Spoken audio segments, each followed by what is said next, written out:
उसने पूछा कि तुम इस तरह के इंसान को कैसे बेचते हो। तभी एक मॉन्स्टर मेरे पिंजरे के सामने आ गया और मेरी कीमत पूछने लगा। मैं अंदर अकेला बैठा हुआ था और बड़े आराम से लाइट चीज खा रहा था। मॉन्स्टर ने सोचा कि यह लाइट चीज छील सकता है, जो काफी कमाल की बात है क्योंकि ऐसी बारीकी वाला काम सिर्फ इंसान ही कर सकते हैं। इसके बाद उसने खाना शुरू कर दिया। मॉन्स्टर ने हैरानी से कहा कि इंसानों की भूख कितनी कम होती है। सिर्फ 5 मछलियां, 3 प्लेट भुना हुआ मांस, 2 बॉक्स डेट केक और 1 डिश लीची खाते ही उसका पेट भर गया। उसने एक सुकून भरी डकार ली तो मॉन्स्टर ने सोचा कि क्या इसका खाना खत्म हो गया है। वह मेरी तरफ देखकर मुस्कुरा रहा था, जिसे देखकर मेरा दिल पिघल गया। लेकिन तभी उसकी नजर प्राइस टैग पर पड़ी और कीमत देखते ही वह पीछे हट गई। उसने कहा कि यह तो बहुत महंगा है और पूछा कि क्या तुम इसे थोड़ा सस्ता नहीं कर सकते, क्योंकि मुझे ये इंसान बहुत पसंद है और आज तो मेरा बर्थडे भी है। तभी वहाँ एक स्टंट टेल्स की बात हुई। एंट्रेंस पर एक बॉन्ड डीमन खड़ी थी। उसने एक गहरे लाल रंग का गाउन पहना था जो जमीन तक जा रहा था और उसके बालों में फूल सजे हुए थे। उसने हंसते हुए कहा कि मैं इसे खरीद लूंगी। उसने सोचा कि यह मेरी बेटी के लिए एक परफेक्ट मैच होगा। फिर उनके बहुत सारे छोटे छोटे इंसानी बच्चे हो सकते हैं। यह सुनकर बाकी मॉन्स्टर्स उसे जलन भरी नजरों से देखने लगे। मेरा नाम ली दादन है। ढेर सारे छोटे छोटे इंसानी बच्चे पैदा करना। मैंने सोचा कि बिल्कुल नहीं, ऐसा तो हरगिज नहीं होने वाला। मेरा नाम ली दादन है और मैं 21st सेंचुरी का एक यंग टाओइस्ट हूँ। अपनी सीनियर सिस्टर का कर्ज उतारने के लिए मेरे पास इस रहस्यमयी गेम स्पेस में आने के अलावा और कोई रास्ता नहीं था। इस बार यह एक एस रैंक डंजन था जिसका नाम ईस्ट सिटी वेस्ट सिटी था और मेरा मिशन एक खास मालिक का दिल जीतना था। जैसे ही मैंने लॉगिन किया, मैंने खुद को एक पिंजरे में बंद पाया। आज के दिन मुझे किसी ने खरीद लिया और अपने घर ले गई और अब वह चाहती थी कि मैं बच्चे पैदा करूं, जो मुझे बिल्कुल मंजूर नहीं था। सड़क पर एक शानदार हवेली खड़ी थी जिसके गेट के ऊपर लगे बोर्ड पर बाय मैनर लिखा था। वह उस बॉन्ड डीमन का घर था। वह गुनगुनाते हुए अपनी गाड़ी से नीचे उतरी और घर के अंदर आवाज लगाई कि लिटिल नन, देखो मैं तुम्हारे लिए क्या लाई हूँ। उसने कहा कि यह तुम्हारा पति है। यह सुनकर मुझे बहुत गुस्सा आया, लेकिन सिस्टम ने मेरी सारी पावर सील कर दी थी, इसलिए अगर वह मुझसे कुछ भी जबरदस्ती करती तो मेरे पास लड़ने का कोई रास्ता नहीं था। लेकिन जैसे ही मैं अंदर गया, वहां मेरी नजर एक पुराने जान पहचान वाले शख्स पर पड़ी। वह शेन यान थी, जो एशिया लीडर बोर्ड की 2nd रैंक प्लेयर थी और बहुत ज्यादा ताकतवर थी। शेन येन एक आरामदायक काउच पर लेटी हुई एक स्क्रॉल पढ़ रही थी। आवाज सुनकर उसने ऊपर देखा, जिससे उसकी खूबसूरत आंखें और उसके कोने में एक छोटा सा लाल तिल दिखाई दिया। वह बॉन्ड डीमन 4 मीटर लंबी थी और उसका मैनर बहुत बड़ा था। ऐसा लगता था कि उसे इंसानों से बहुत लगाव है, इसीलिए उसने खास तौर पर उनके लिए एक आरामदायक और सुंदर कॉटेज बनवाया था। वह काफी समझदार निकली, जिसने सबका इतना ख्याल रखा था। रात को मैं जमीन पर सोया जबकि शेन यान बेड पर थी और शुरुआत में सब कुछ शांत था। लेकिन आधी रात को जब मैं नींद में था, तब मुझे अपने पास किसी के सांस लेने की आवाज आई। मैंने आंखें खोली तो देखा कि शेन यान मेरे बगल में लेटी थी। उसने अपनी उंगली होंठों पर रखकर मुझे चुप रहने का इशारा किया और फिर चुपके से खिड़की की तरफ इशारा किया। वहां बाहर से 2 हरी आंखें हमें घूर रही थीं। वह उस बॉन्ड डीमन की आंखें थीं। उसी ने मुझे बेड पर शिफ्ट किया था और अब वह खुलेआम हमें देख रही थी कि कब हम बच्चा पैदा करेंगे। मैं वहां बिल्कुल सुन्न होकर लेटा रहा, क्योंकि शर्म के मारे मुझसे हिला भी नहीं जा रहा था। वहां सिर्फ शेन यान के सांस लेने की आवाज आ रही थी और ऐसा लग रहा था जैसे वह सो गई है। वह इस सब के बीच काफी चिल और रिलैक्स थी। तभी थोड़ी देर बाद बॉन्ड डीमन से और इंतजार नहीं हुआ और कुछ बड़ी जमायां लेने के बाद वह वहां से चली गई। शेन यन ने पूरी रात मेरा हाथ दबाए रखा और बड़े सुकून से सोती रही।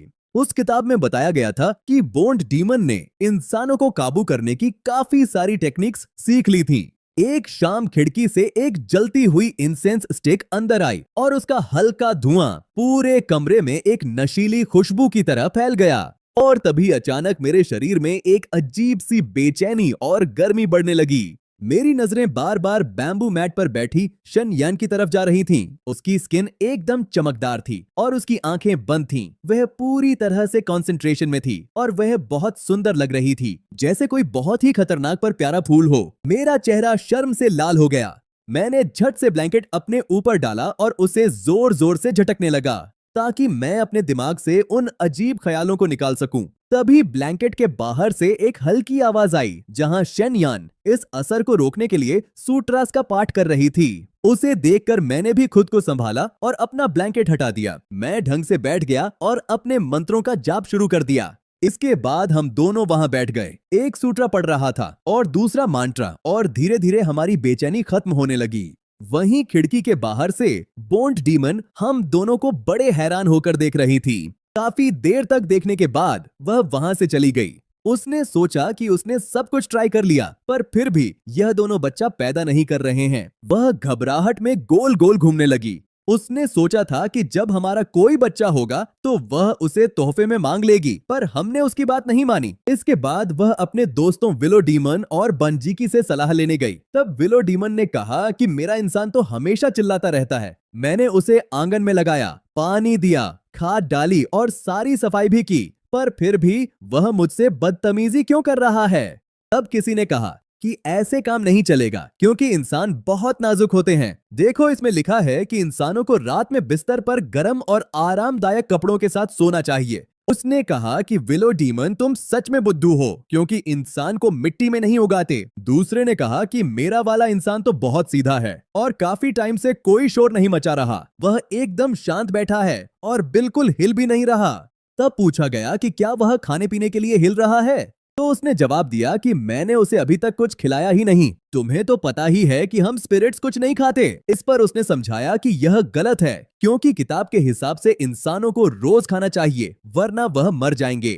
उसने कहा कि तुम सब कितने बेवकूफ हो। वह बोली कि मेरे यह दोनों भी मेरा सिर दर्द बन चुके हैं। अगर बच्चा नहीं हुआ तो मैं अपना वादा पूरा नहीं कर पाऊंगी, इसलिए अब मेरे पास तुम्हें किसी और को देने के अलावा कोई रास्ता नहीं है। मैंने सोचा कि चलो अच्छा है, अब मुझे रोज उसकी साजिशों का हिस्सा नहीं बनना पड़ेगा। अगली सुबह थोड़ी बारिश हो रही थी और बोन्ड डीमन ने मुझे पिंजरे में बंद किया और बाहर ले गई। ली थिंग ईस्ट सिटी की सबसे अमीर लड़की थी, पर उसका स्वभाव थोड़ा अकेला रहने वाला था। उसकी दादी और भी ज्यादा अजीब और सख्त थी, इसलिए उसने मुझे वार्न किया कि उस बुढ़िया को गुस्सा मत दिलाना, वरना वह तुम्हें चीड़ देगी। इस डंजन में इंसान मॉन्स्टर्स की बात समझ सकते थे, पर मॉन्स्टर्स इंसानों की नहीं। उसने कहा कि ली थिंग अकेली है, इसलिए उसका अच्छे से साथ देना। जब हम लाई स्टेट पहुंचे तो बोन डीमन ने मुझे दरवाजे पर छोड़ा और तुरंत भाग गई, जैसे वह किसी से डर रही हो। तभी एक जोर की आवाज आई। मेरे पीछे वह बड़ा सा तांबे का गेट जोर से बंद हो गया।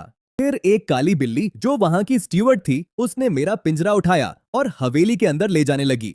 वहां कुछ अजीब था। हवेली बहुत शानदार थी, पर हर तरफ रोशनी बहुत कम थी। पूरी जगह एक अजीब सी भारी और उदास खामोशी छाई हुई थी। जितना हम अंदर जा रहे थे, डर उतना ही बढ़ रहा था, जैसे आगे कोई आदमखोर इंतजार कर रहा हो।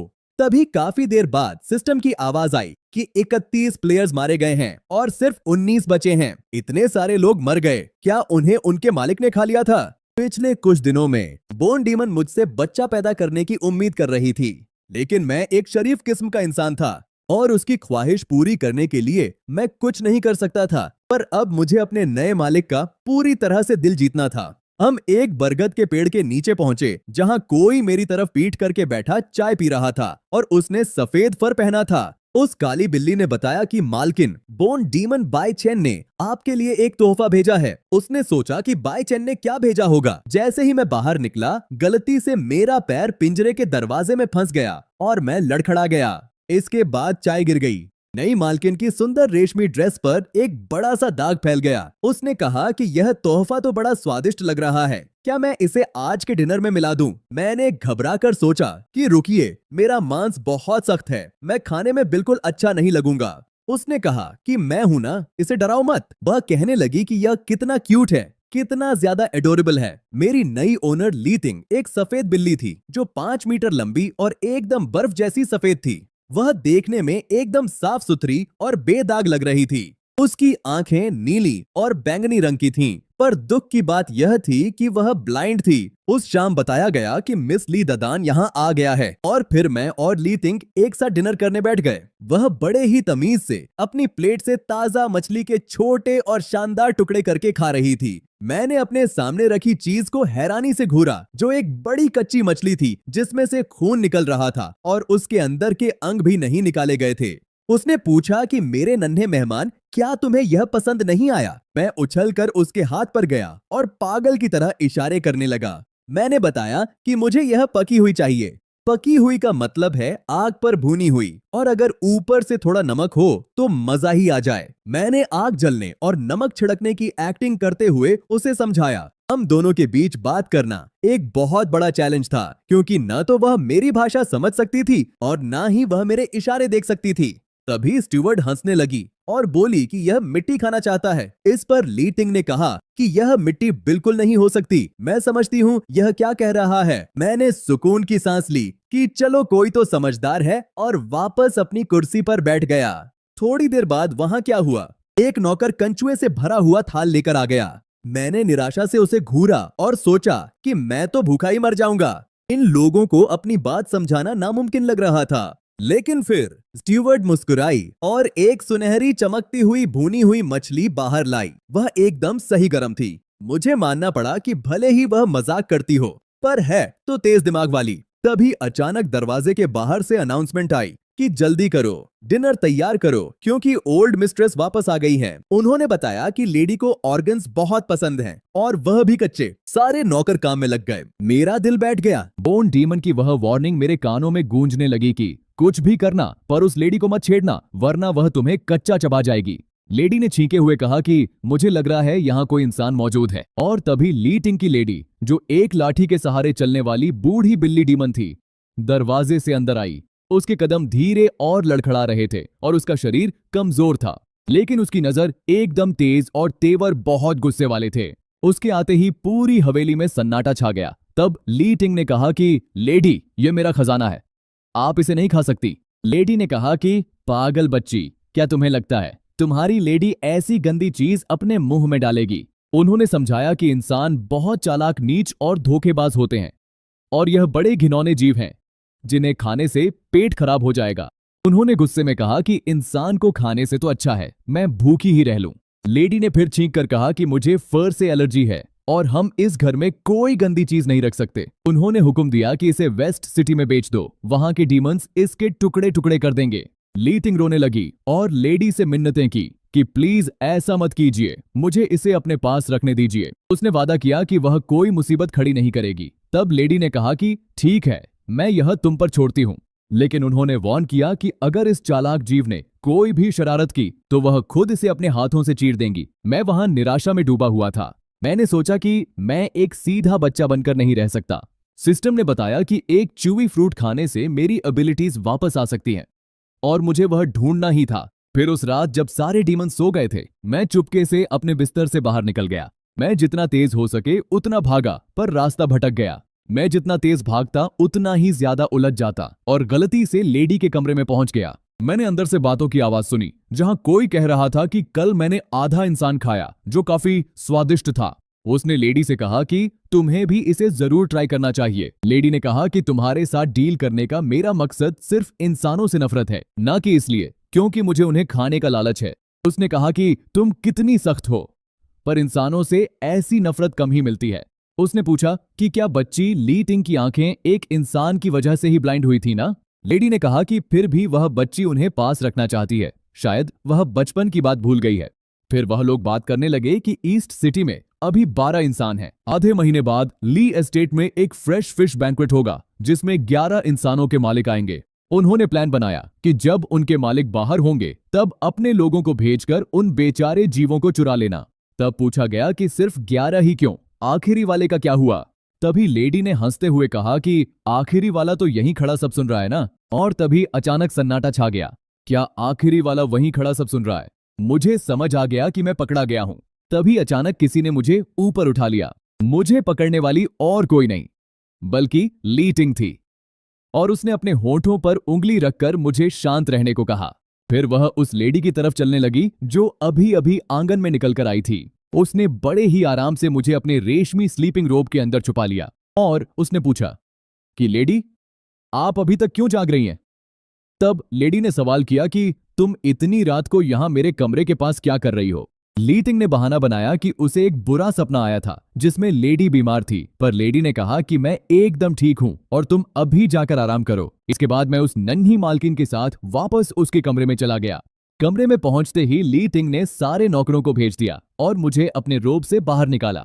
उसने मुझे बेड पर बिठा दिया, पर अब सुबह होने ही वाली थी। मेरे पास वक्त बहुत कम था और अगली रात मुझे हर हाल में मूनलाइट हर्ब चाहिए था, क्योंकि उसे खाकर ही मेरी एबिलिटीज वापस आ सकती थीं। अगले पूरे दिन मेरी नन्ही मालकिन ने मुझसे एक पल के लिए भी नजर नहीं हटाई, क्योंकि वह बहुत डरी हुई थी कि कहीं मुझे कुछ हो ना जाए। लेडी ली ने भी एक कैलिको कैट को मुझ पर नजर रखने के लिए भेज दिया था, ताकि मेरी वजह से मालकिन को कोई खतरा ना हो। मैं भी एक शरीफ बच्चे की तरह लाइटिंग के पास ही बैठा रहा। मैंने उनसे एक कदम भी दूर जाने की कोशिश नहीं की। मैं उनके साथ चलता गया और रास्ते में धीरे से छोटे पत्थर गिराता गया ताकि निशान बन जाए। और फिर रात हो गई। जैसे ही ली तिंग सोई, मैं दबे पांव कमरे से निकल गया और मैंने उन नौकरों से पीछा छुड़ाया जो रात भर पहरा देते हैं। लेडी के स्पाइस की नजरों से बचते हुए और लेडी की सर्वेलेंस से पीछा छुड़ाकर मैंने उन पत्थरों का पीछा किया और भागने लगा। और इस तरह मैं लाई एस्टेट से बाहर निकल गया। ये डीमन दुनिया बहुत बड़ी थी और मैं काफी देर तक भागता रहा। तभी दूर से बादल गरजने की आवाज आई और मुझे लगा कि कहीं बारिश ना हो जाए, क्योंकि अगर बारिश हुई तो चांद छुप जाएगा और हर्ब गायब हो जाएगा।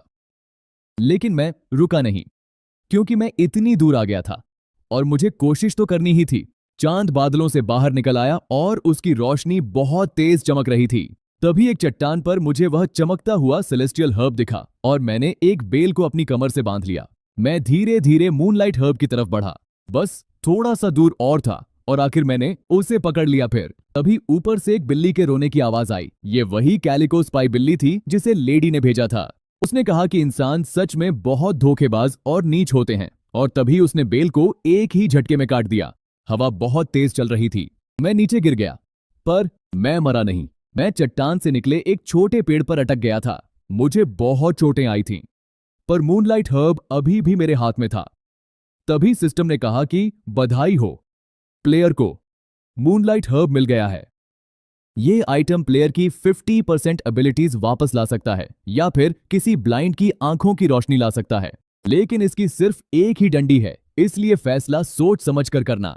मैंने ऊपर देखा जो लगभग 20 मीटर दूर था, और फिर मैंने नीचे की गहरी खाई को देखा जिसका ठिकाना ही नहीं था। मैंने सोचा कि काश मैं किसी बुक्स या नॉवल में होता जहां नीचे गिरने से कोई नहीं मरता, और शायद रास्ते में कोई बूढ़ा गुरु और सीक्रेट किताब मिल जाती। मैं खुद पर ही हंसने लगा और हर्ब को अपने दांतों में दबाकर ऊपर चढ़ने का फैसला किया। मैंने सोचा कि अगर मैं गिरा तो मैं इसे निगल लूंगा, लेकिन अगर मैं ऊपर पहुंच गया तो मैं इसे लाइटिंग को दे दूंगा, क्योंकि अगर कल रात वह नहीं होती तो मैं अब तक मर चुका होता। मेरी उंगलियों से खून निकल रहा था। मेरे जूते भी पूरी तरह फट चुके थे। 2 बार तो मैं गिरते गिरते बचा, पर आखिरकार मैं ऊपर पहुंच ही गया।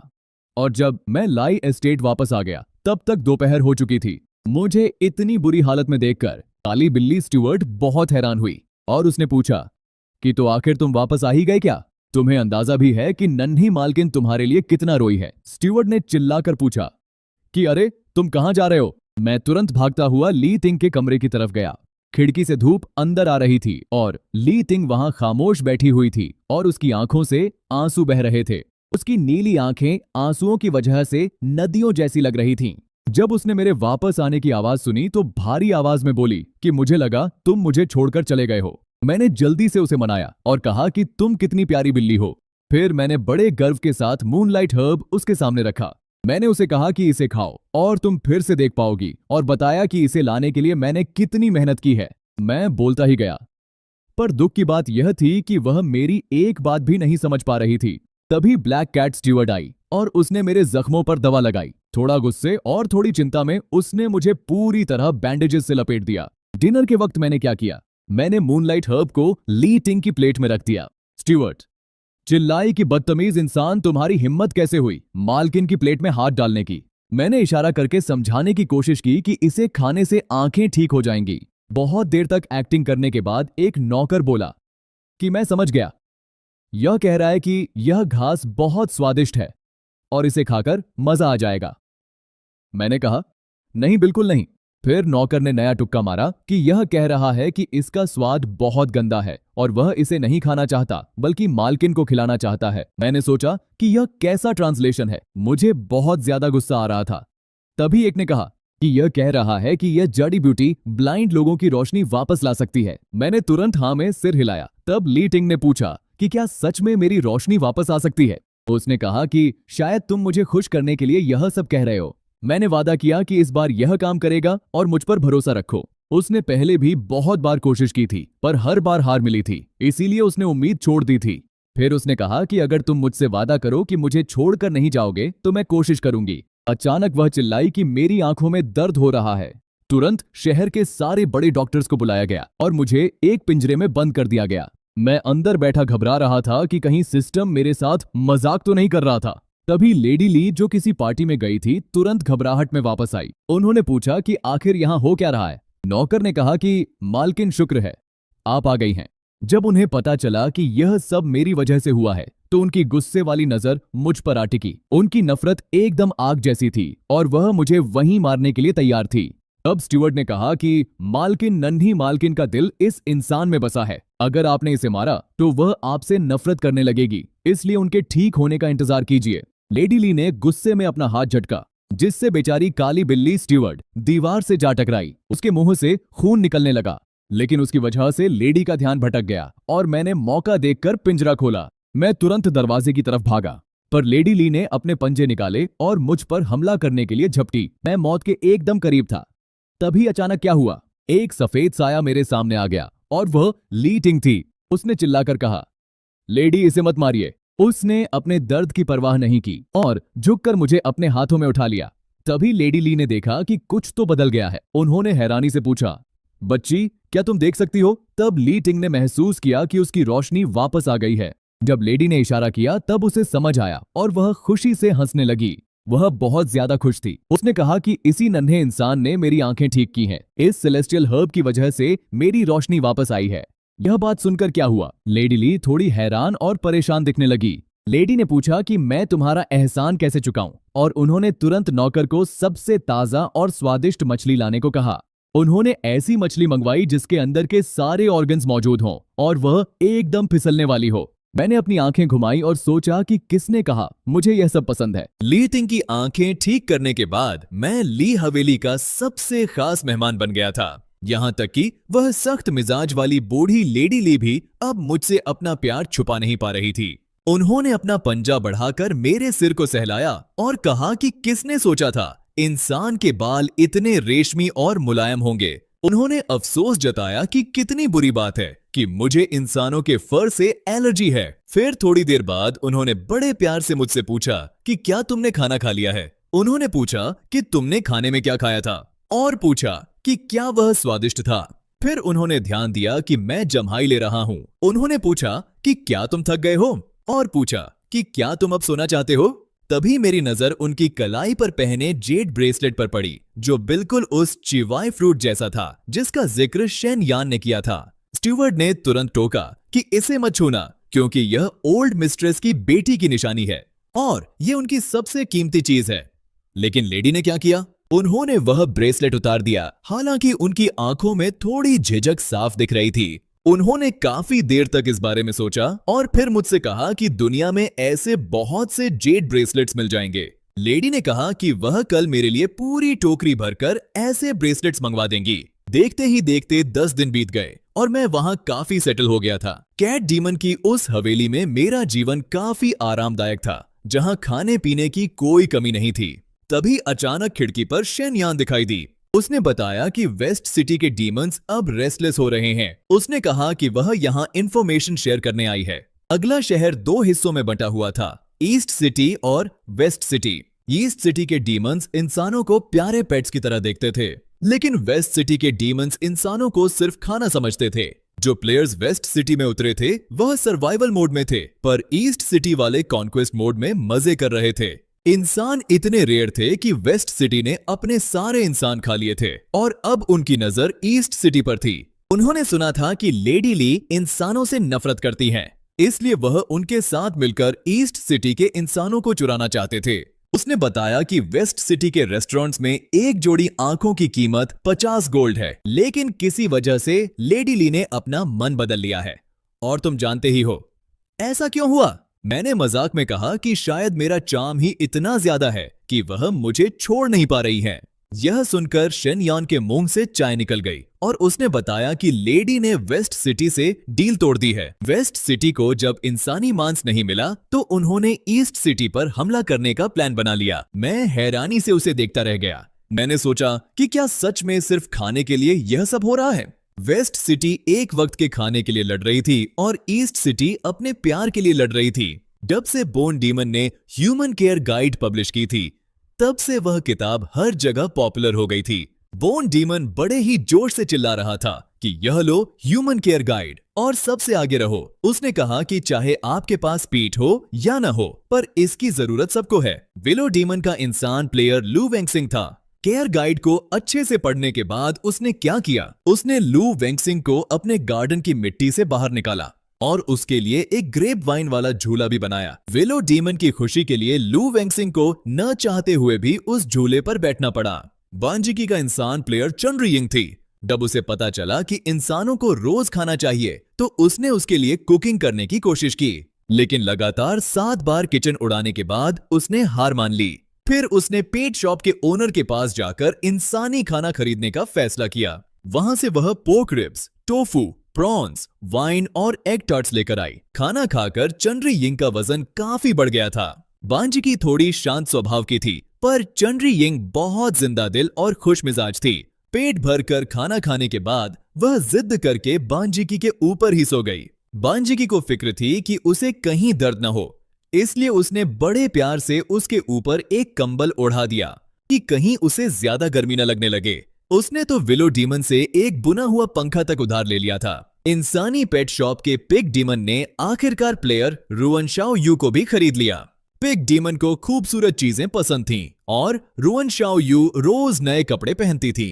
हर एक स्टाइल अलग पर उतना ही दिलकश। दुकान की मालकिन टू फेस्ड गोस्ट को पैसा प्यारा था, पर उसने कभी किसी के साथ बुरा सुलूक नहीं किया। उसकी दुकान में रहने वाले इंसानों को हर रोज लजीज खाना खिलाया जाता था। चंड्री यिंग की तरह सबका वजन काफी बढ़ गया था। प्लेयर्स बड़े आराम से रह रहे थे, पर वह नहीं जानते थे कि एक जंग करीब है। 38 प्लेयर्स मर चुके थे, 12 बचे थे सारे। वेस्ट सिटी के प्लेयर्स पूरी तरह खत्म हो चुके थे। उस दिन काले बादल छा गए। दोपहर का आसमान आधी रात जैसा काला हो गया था। वेस्ट सिटी की तरफ से मौत और नफरत की एक भयंकर लहर आने लगी। ली तिंग की आंखें ठीक करने के बाद मुझे कभी बंद नहीं किया गया, पर अब मैं कमरे में बंद था। ब्लैक कैट स्टीवर्ड और दर्जन भर नौकर मेरी हिफाजत के लिए बाहर पहरा दे रहे थे। ईस्ट सिटी के डीमंस मुश्किल में फंसे हुए थे क्या? मालकिन ने बचने के लिए कोई नया आदेश दिया है। मालकिन जख्मी है और वह कहीं जा नहीं सकती है। नन्ही मालकिन कहती हैं, इंसान पेट नहीं, दोस्त और परिवार हैं। वह पीछे हटने से इनकार कर रही है। मैं घबराहट में कमरे में घूमने लगा और तकिया नीचे फेंक दिया। यह क्या है? एक अजीब सा ख्याल मेरे दिमाग में तेजी से आया। बधाई हो, प्लेयर को एक चीप फ्रूट लॉन्टियन वॉर्म जेड मिला है। इसे खाने से प्लेयर की 100% एबिलिटीज वापस आ जाएंगी। मैंने बीती रात के बारे में सोचा जब मैंने धीरे से किसी के कदमों की आवाज सुनी थी। मैंने सोचा था लेडी ली चाहे कितना भी प्यार करे इतनी कीमती चीज नहीं देंगी, पर उन्होंने दी। मैंने देर नहीं की, मैंने तुरंत वह चीप फ्रूट निगल लिया। एक ही पल में एक जबरदस्त ताकत मेरे अंदर लौट आई। मैंने लात मारकर दरवाजा खोल दिया। ब्लैक कैट स्टीवर्ड तो डर के मारे उछल पड़ी। उसने पूछा, तुम बाहर कैसे आए? मैं बाहर निकला। एक क्रेन की आवाज के साथ एक विशाल क्रेन परिंदा नीचे आया। मैं उस पर चढ़ गया और कहा, मैं लेडी और ली तिंग को बचाने जा रहा हूं। यह क्या कह रहा है? यह उन्हें बचाने की बात कर रहा है। हवा में ऊपर से मैंने नीचे देखा। ईस्ट सिटी में हर तरफ गोस्ट फायर जल रही थी। जंग का शोर हर तरफ गूंज रहा था। इंसान कहां है? वह स्वादिष्ट नन्हे इंसान कहां है? Two faced ghost shop owner ने चिल्लाकर कहा, कर्स ब्लेड, मैं तुमसे आखिरी दम तक लड़ूंगी। पर वह अभी अभी अपनी पिछली जंग जीती थी। वह पहले ही जख्मी थी और पूरी तरह थक चुकी थी। बिल्कुल वैसा ही हुआ। पास पहुंचने से पहले ही वह बेहोश होकर गिर पड़ी। हाँ, इंसान नहीं मिले तो क्या? टू फेस्ड गोस्ट भी बुरा नहीं है। कर्स्ड ब्लेड एक डीमन ब्लेड थी। इसे कोई काट या जला नहीं सकता था, सिर्फ मियान ही इसे रोक सकती थी। पर वह मियान कहाँ थी? सबसे खतरनाक जगह ही सबसे सेफ है। मियान शायद तलवार ने अपने पास ही कहीं छुपा रखी होगी। जरूर वह मियान होगी। वही मियान है। मियान और तलवार मिल गए और देखते ही देखते कर्स्ड ब्लेड को काबू कर लिया गया। दूसरी तरफ बांजिकी को 3 गोड डीमंस ने घेर लिया था, जिनके हाथ में भारी हथौड़े थे। उस मुश्किल घड़ी में गुलाबी चेरी ब्लॉसम्स अचानक हवा में बिखरने लगे। वह पंखुड़ियां गोड डीमंस पर जा गिरी। ज्यादा देर नहीं लगी, उनकी खाल का रंग गहरा गुलाबी हो गया, मसामों से खून बाहर निकलने लगा। आखिर यह तुम हो?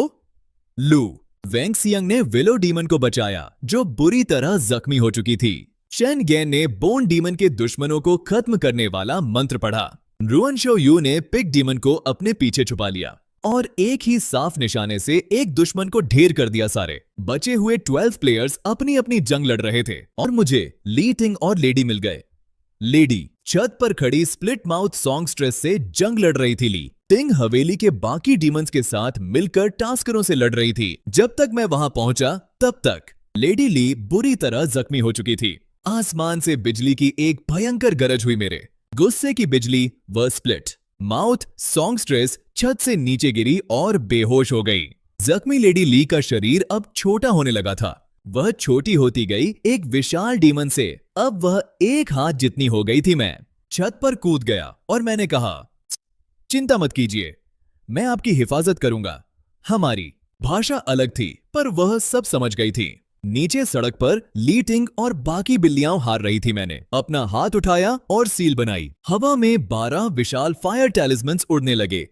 कार्मिक फायर ने उन्हें घेर लिया। वह टैलिस्मन्स तेजी से उन दुश्मनों की तरफ बढ़े। सारे दुश्मन जलकर राख हो गए। तब तक ब्लैक कैट स्टीवर्ड बाकी बचे नौकर बिल्लियों के साथ आ गई थी। हमारी दुनिया में भी इंसान साथी रखते हैं। बिल्ली, कुत्ते, खरगोश, कछुए और तोते।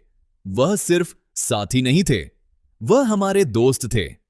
भले ही स्पीसीज अलग हो, भले ही भाषा अलग हो, साथ बिताया वक्त बहुत कीमती होता है, बिल्कुल आपकी तरह हमें बचाने के लिए। शुक्रिया।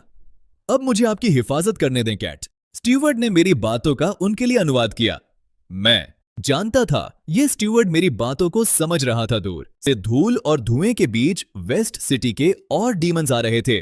बाकी बचे 11 इंसानी प्लेयर्स मेरे पास आ गए, सफेद लिबास में। शेनयान, उसकी आस्तीन हवा में उड़ रही थी। बादलों और धुंध की तरह चेरी ब्लॉसम्स लू वेंगशियांग के चारों तरफ उड़ रहे थे। रुअन शाओ यू ने अपनी स्नाइपर राइफल उठा ली थी। शू युएन के चश्मों पर अजीब सी रोशनी चमक रही थी। मैंने अपना हाथ उठाया और फीनिक्स फायर को बुलाया। वह रंग बिरंगा दिव्य परिंदा आसमान में चिल्लाकर उड़ा। उसकी आवाज पूरे आसमान में गूंज रही थी। बादलों को चीरकर रोशनी बाहर आई। अंधेरा अब पीछे हटने लगा था। जंग खत्म होने पर वेस्ट सिटी पूरी तरह हार चुकी थी। डीमंस ने फिलहाल इंसानों को खाना बंद कर दिया था। सिस्टम ने ऐलान किया कि अब इस डंजन का खतरा काफी कम हो गया है और इसे बी रैंक गेम में बदल दिया गया है। हजारों नए प्लेयर्स अब इसे खेलने के लिए तैयार थे। किसी ने मुझसे पूछा कि ली दादान, तुमने वह हर बिल्ली को क्यों दी? तुम तो खुद खाई के किनारे लटक रहे थे। तुम्हारी खुद की जान मुश्किल में थी, क्योंकि उस दोपहर जब मैंने उसे पहली बार देखा था, तब मैं गलती से पिंजरे के दरवाजे से टकराकर गिर गया था। मैंने चाय का कप गिरा दिया था और उसकी सबसे प्यारी ड्रेस खराब कर दी थी। जब मैं सोच रहा था कि भागूं या नहीं, तब मैंने उसके सिर के ऊपर नंबर देखा, अफेक्शन 100। इससे पहले कि मैं उसे मनाने की कोशिश करता, वह मुझसे पूरी तरह प्यार करती थी। वह हमेशा से ही इंसानों को इतनी सच्ची गर्माहट और ईमानदारी से चाहती थी। फिर मैं उसे धोखा कैसे दे सकता था? बाद में मेरा एक दोस्त भी उस लकड़ी के दरवाजे से गुजरा। जब वह बाहर आया तो उसने मुझे एक खत दिया। उसके अक्षर टेढ़े मेढ़े थे। साफ दिख रहा था कि लिखना सीखने वाले ने इसे बड़ी मेहनत से लिखा है कि ताजा मछली तैयार है, तुम वापस कब आओगे और इसे चखोगे। खत का हर एक शब्द मासूमियत और सच्चे न्योते से भरा हुआ था। में खत के सबसे नीचे 2 प्लम ब्लॉसम जैसे पंजों के निशान बने हुए थे, एक बड़ा और एक छोटा।